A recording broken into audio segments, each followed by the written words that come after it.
오늘은 또 교회의 역사 중에 이제 발도인에 대한 이야기를 잠깐 다루도록 하겠습니다. 우리 지난 주에는 이제 십자군 전쟁에 대하여서 함께 다루었습니다. 십자군 사건은 이제 굉장히 그 세상에서도 주목할 만큼 굉장히 크고 또 유명한 사건인데, 제가 그 지난 주에 이미 오후 예배 설교를 마친 이후였지만 주중에 한번 그 십자군 전쟁에 대해서 그 일반적으로는 어떻게 가르치나 한번 좀 궁금해서 한번 검색을 좀 해봤습니다. 그 TV에서 그 교양 세계사에 관해서 가르치는 좀 그 프로그램을 하나 찾아봤는데, 앞부분만 좀 봤는데 거기서도 마찬가지로 이렇게 인류 역사상 가장 비극적이고 잔혹한 전쟁이 바로 십자군 전쟁이다 이렇게 보더라고요. 그 강의하는 사람이 그 가톨릭대 교수라서 아마 좀 더 냉정하게 또 그 잘 본 게 아닌가 생각이 드는데, 어쨌든 지난주에 본 것처럼 십자군은 알려지기로는 총 8차입니다. 총 8차인데 저희는 이제 4차까지만 보았죠. 근데 이 전쟁이 그 누구와 누구의 대립이라고 했습니까? 기독교와 이슬람. 그 주 목적은 무엇입니까? 이슬람을 쳐부수자가 아니죠. 주 목적이 뭡니까? 예루살렘을 탈환하기 위해서. 이 우리의 성지인 예루살렘이 지금 이슬람한테 뺏겼으니까 우리가 다시 가져와야 돼. 이게 전쟁의 목적인데, 이 목적이 달성된 십자군 전쟁은 딱 한 번 있었다고 했죠. 1차만 딱 성공을 했고, 2차부터는 그 목적도 변질되고 4차에서는 저그들끼리 싸우고, 그러니까 그 동방과 서방끼리만 싸우고 그렇게 마치는 그런 비극적인 일이 이게 이제 1차를 그린 그림이라고 그렇게 보여드렸습니다. 그래서 이제 본래 목적 달성은 그냥 나중에는 아마 십자군이 그런 목적 자체도 별로 생각하지 않은 게 아닐까 생각이 들고요. 또 하나 볼 것은 동방과 서방 교회가 이제 분열하는 역사를 나왔다고 했습니다. 이제 이게 사실 원래도 이제 동로마 서로마 나뉘면서 교회도 조금씩 분열이 시작되긴 했지만, 이게 완전히 이제 이렇게 분열이 되는데, 이게 상당히 안타까운 것은 그 교회사를 들으면서 그런 생각을 하셨을지는 모르겠는데, 중세에 대한 기록이 굉장히 없습니다. 저희는 이제 서방 교회를 따르는 이제 쪽이라서 그런데, 왜 그러냐면 그 중세의 서방은 일단 게르만족하고 계속 전쟁 중이었고, 그리고 그 교황청과, 그러니까 교황 쪽과 또 국왕 쪽, 그래서 서로의 이제 줄다리기 싸움을 하는 그런 역사를 많이 보냈기 때문입니다. 근데 동방은 사실 이런 일은 없었거든요. 동로마가 계속 버티고 있었기 때문에. 그래서 동로마 안에서 동방 교회는 물론 국가 권력 아래에서 눈치는 봐야 되지만, 오히려 국가의 보호 아래 기독교가 계속적으로 교리적으로 발전을 합니다. 그러니까 예전에 제가 막 교리적으로 아리우스와 아타나시우스가 같이 대립을 이루고 했던 그런 얘기들 했지 않습니까? 예수님의 신성, 그리고 삼위일체에 관한 이런 내용들이 있는데, 이게 사실 동로마 서로마가 이제 나눠지기 전이고, 나눠지면서부터는 그런 회의들은 다 동방교회에서만 하거든요. 동방교회는 오히려 국가가 기독교를 허용을 해버리니까 그 안에서 신학자들끼리 모여가지고 계속적으로 교리적인 논의를 하고 토론을 하고 그럽니다. 그러니까 그 기록이 동방에만 남아 있는데, 서방은 이제 그러지 못했거든요. 전쟁의 역사이기 때문에.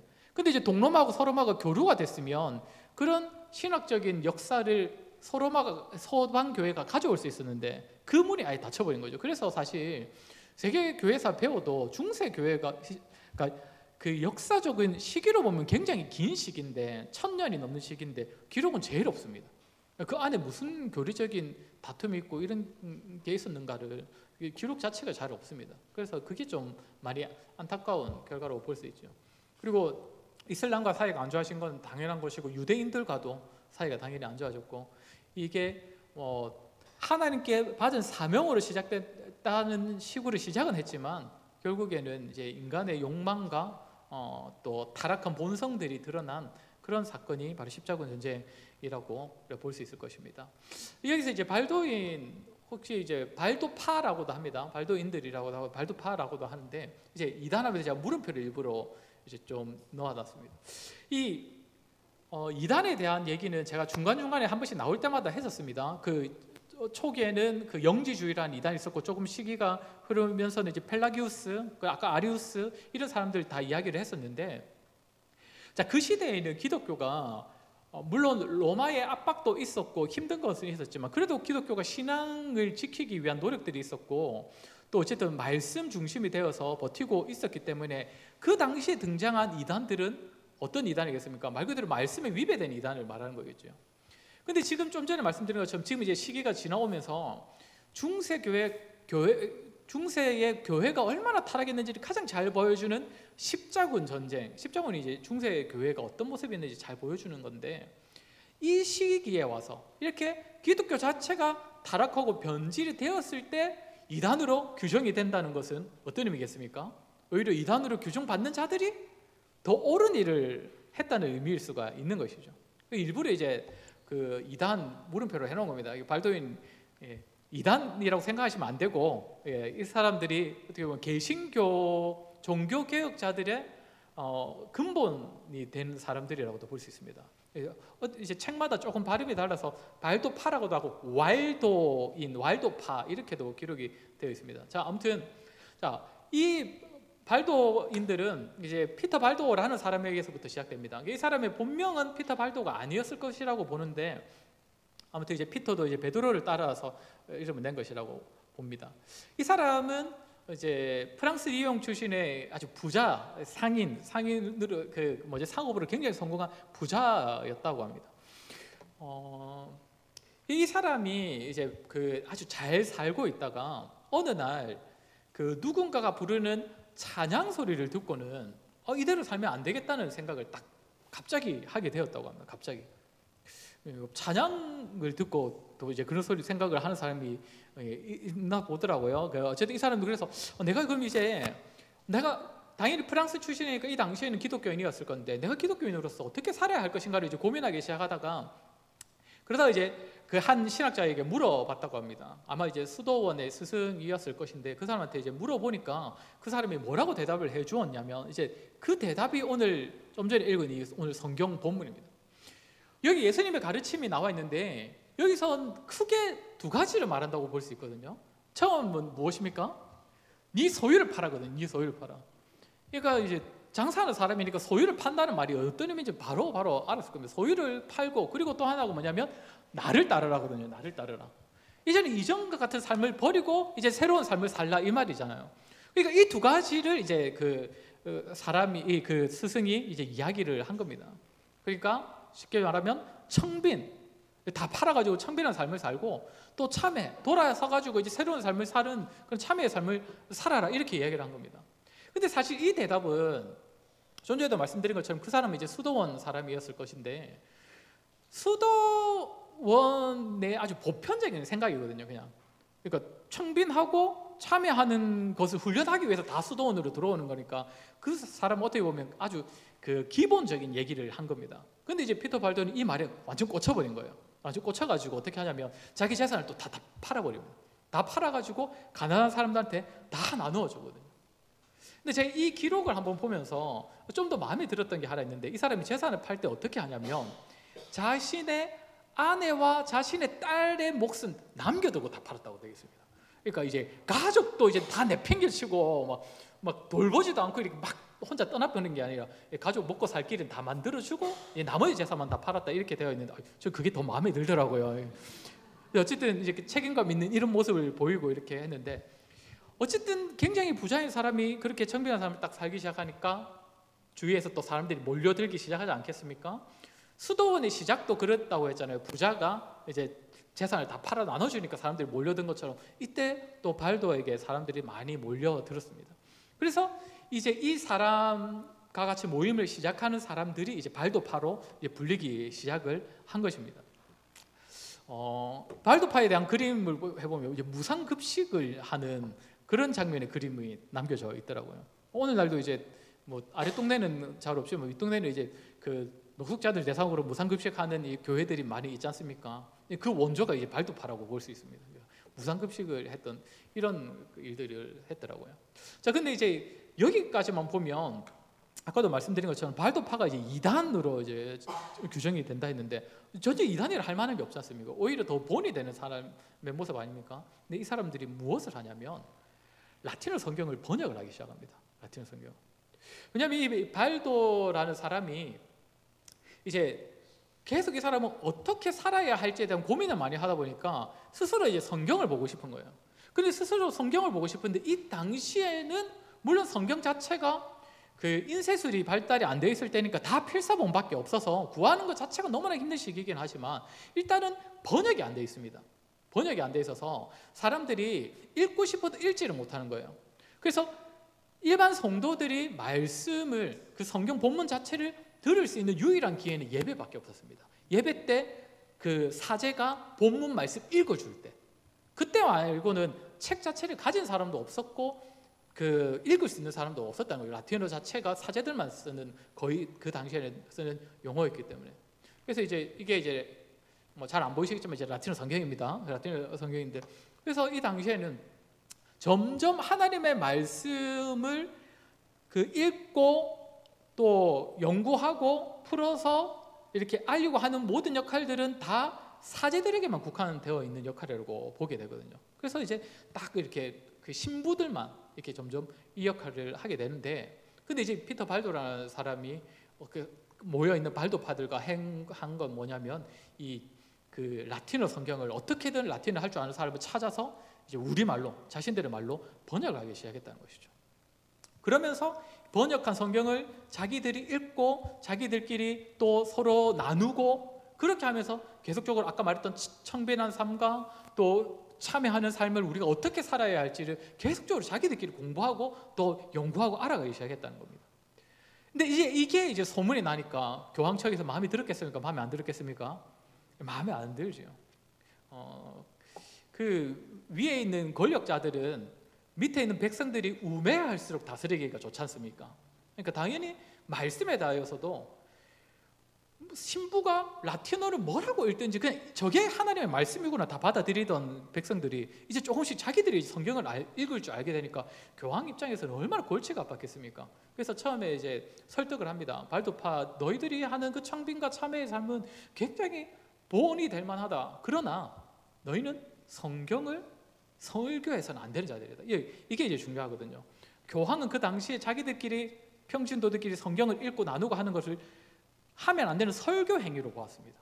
너희는 설교하면 자격이 안 되는 자들이다. 사실 그 말은 맞거든요. 설교는 설교자가 해야 되는 게 맞는데 그 사람들은 했던 건 설교는 아니었거든요. 그래서 이제 그 처음에는 경고를 받았는데도 계속 무시하고 하니까 이제 나중에 어떻게 되냐면 이노센트 3세 이게 이제 십자군 전쟁 때도 나왔거든요. 이 사람이 4차 십자군 전쟁을 명했던 사람이라고 했습니다. 4차 그냥 예루살렘은 가보지도 않고 그냥 동방의 콘스탄티노플만 함락하는 것으로 끝났던 그게 4차인데 그걸 명령했던 이노센트 3세 이 교황 때에 이제 그 회의를 공의회를 열어서 이제 정하는데 제4차 라테란 공의회를 열어가지고 저 그림은 진짜 그림은 아니고 AI가 그려준 그림입니다. 예, 라테란 공의회 이렇게 굉장히 지금 그 가톨릭의 입장에서는 저 라테란 공의회가 엄청난 사건이더라고요. 저때 정한 게 굉장히 무게감 있는 정한 게 많아가지고 내용으로. 근데 그 그림은 하나도 안 나와 있어가지고 제가 막 검색을 해봤더니 누가 AI로 검색을 해가지고 이렇게 만든 게 있더라고요. 그래서 어쨌든 라테란 공의회 때 만든 결론 내린 게 다양한 게 있는데 먼저는 뭐냐면 성찬과 고해성사에 대해서 이 사람들이 제대로 정의를 다시 내립니다. 자기들. 그 천주교의 성찬은 뭡니까? 화채설이라고 했습니다. 화채설은 뭡니까? 실제로 빵과 포도주가 예수님의 살과 피로 바뀐다고. 그래서 그 예수님과 살과 피를 실제로 먹는 시간이 성찬이라고 봤는데 저때 이제 그 의견이 이제 정립이 된 겁니다. 그리고 고해성사. 이 전까지는 고해성사가 1년이 아니고 평생에 한 번만 하면 되는 행위로 여겨졌거든요. 이전까지는 서방교회에서. 근데 저 때로부터 고해성사는 이제 수시로 제가 있을 때마다 특히 중한 제가 있을 때마다 수시로 하는 걸로 이제 고해성사가 바뀐 겁니다. 그런데 여기서 이제 더 중요한 건 무엇이냐면 이때부터 이단 재판에 대한 이단을 재판하는 이단 재판소가 만들어집니다. 이단 재판소.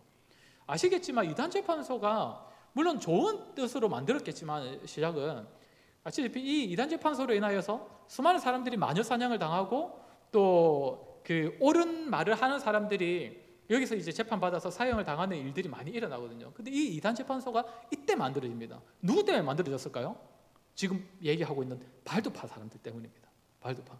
물론 이제 다른 파 하나도 있는데 제가 이제 그쪽 이야기는 일부러 안 가져왔는데, 이제 발도파처럼 이렇게 말씀을 스스로 보고 연구하겠다는 이 사람들도 그 때문에 이제 로마 가톨릭은 이제 이단 재판소를 아주 만들게 되었다는 것이죠. 자, 보십시오. 근데 이 사람들이 이제 어떻게 하냐면 화채설을 이제 비판하고, 이제 발도파들입니다. 발도파들은 화채설, 아까 말한 것처럼 성찬은 예수님께서 명하실 게 맞지만 그게 실제로 예수님의 살과 피가 되는 것은 아니다. 우리는 떡과 포도주를 마시는 것이다. 근데 거기에 영적으로 인지하시는 거다, 예수님께서. 그러면서 화채설을 비판합니다. 굉장히 이제 교리적으로 잘 알았다는 거죠. 그리고 또 뭘 비판하냐면 연옥교리를 비판합니다. 연옥교리는 사실상 지금 시기로 본다면 한 700년, 800년 정도 이어왔던 교리입니다. 연옥교리가 언제 시작됐다고 제가 말씀드렸습니까? 그레고리우스 때 1세 때 그때 이제 그 로마 카톨릭의 전반적인 문화가 그때 만들어졌다고 했는데, 그때 연옥교리가 있었거든요. 그러니까 연옥교리를 또 비판한 겁니다. 그러니까 몇백 년이나 받아오던 그 인정해 오던 교리를 누가 비판했다고요? 발도파 사람들이. 근데 발도파가 누굽니까? 신학자들이 아닙니다. 그러니까 사제들이 아닙니다. 목사가 아닙니다.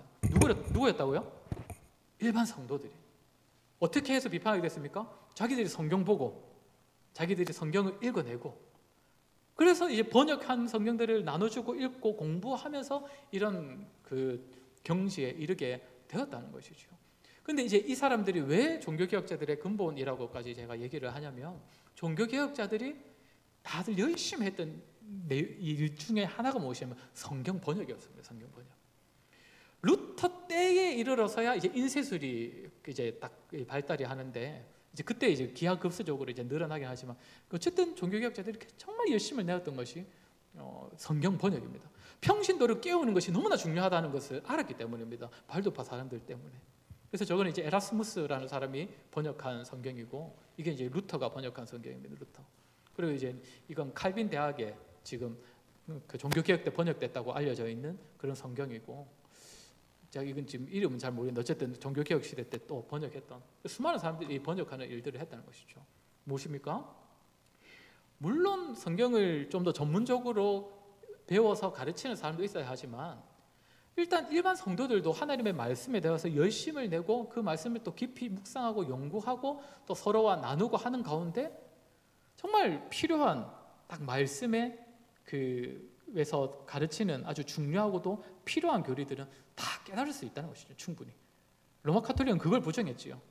하나님의 말씀은 일반인들은 다룰 수 없는 것이다. 이것은 택함 받은 자들만, 안수 받은 자들만 할 수 있는 것이다. 근데 그것이 아니었다는 것입니다. 오히려 교회를 깨우고 교회의 잘못된 부분을 바로잡고 교회를 개혁해내는 데는 일반 성도들이 말씀을 더 많이 알고, 많이라기보다는 이제 많이 어쨌든 풍성히 알고 제대로 알게 될 때 교회가 새롭게 깨어나더라는 것이죠.